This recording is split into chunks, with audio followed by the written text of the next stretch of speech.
Taip, ne, mačiau ir scenoje ir žinau, kad jūs mokat, bent jau tu mokai AC/DC gabalus gerai groti. Mes nesusibūrėm tam, kad pagroti X Factoriai, o mes tiesiog tai darom visą laiką. Kas jūs esat? Grupė Fire It Up. Fire what? Fire It Up. Fire It Up. Įprasta manyti, kad Rusija grojanti grupė ten ir turi pasilikti. Tačiau šie užkietėję roko dinozaurai nusprendė kitaip. Spjovė į trukmės ir garso apribojimus, tatuiruoti vaikinai scenoje darė tai, kas jiems labiausiai patinka. Visų pirma, svarbiausia norėtų išpildyti tai, su ko atėjom. Padaryti tuos gabalus taip, kaip mes jūs norim. Kita vertus, dėl skonio nesiginčiame.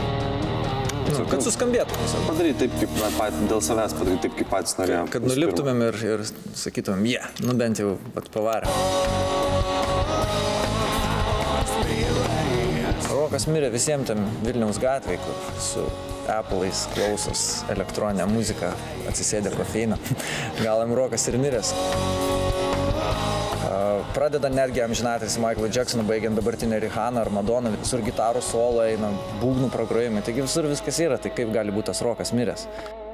Aš tikriausiai pirmą kartą pasijaučiu kaip roko koncerte, kuriame niekad nebuvau ir žinau dėl ko, nes man žiauriai gaila savo ausų. Tai aš jums sakau taip. Aš jums sakau taip. Aš jums sakau taip. Ir ketvirtas taip, šauniai, varykit linksmai, su jėga, su drive. Nereikia to etikėčių reguliuoti, kad jeigu X Factorius, tai tipo nelygis, nes čia yra... Čia žmonės sako, ieško ten priežasčių, kad tiesiog dažniausiai pasiteisinimai yra. Jeigu tu groji muzoną, tu groji visur vienodas.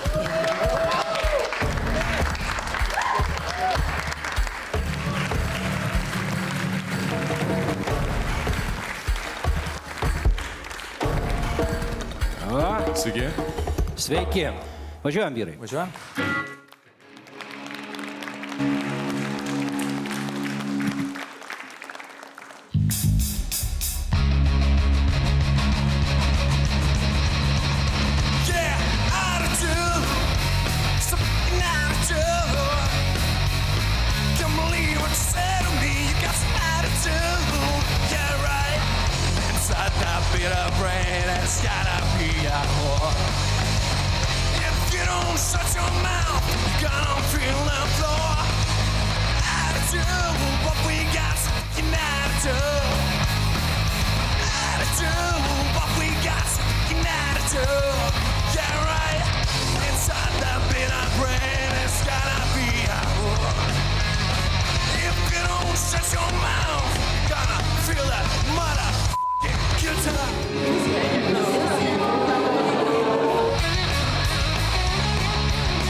Ei, bičiuli, tu dar čia?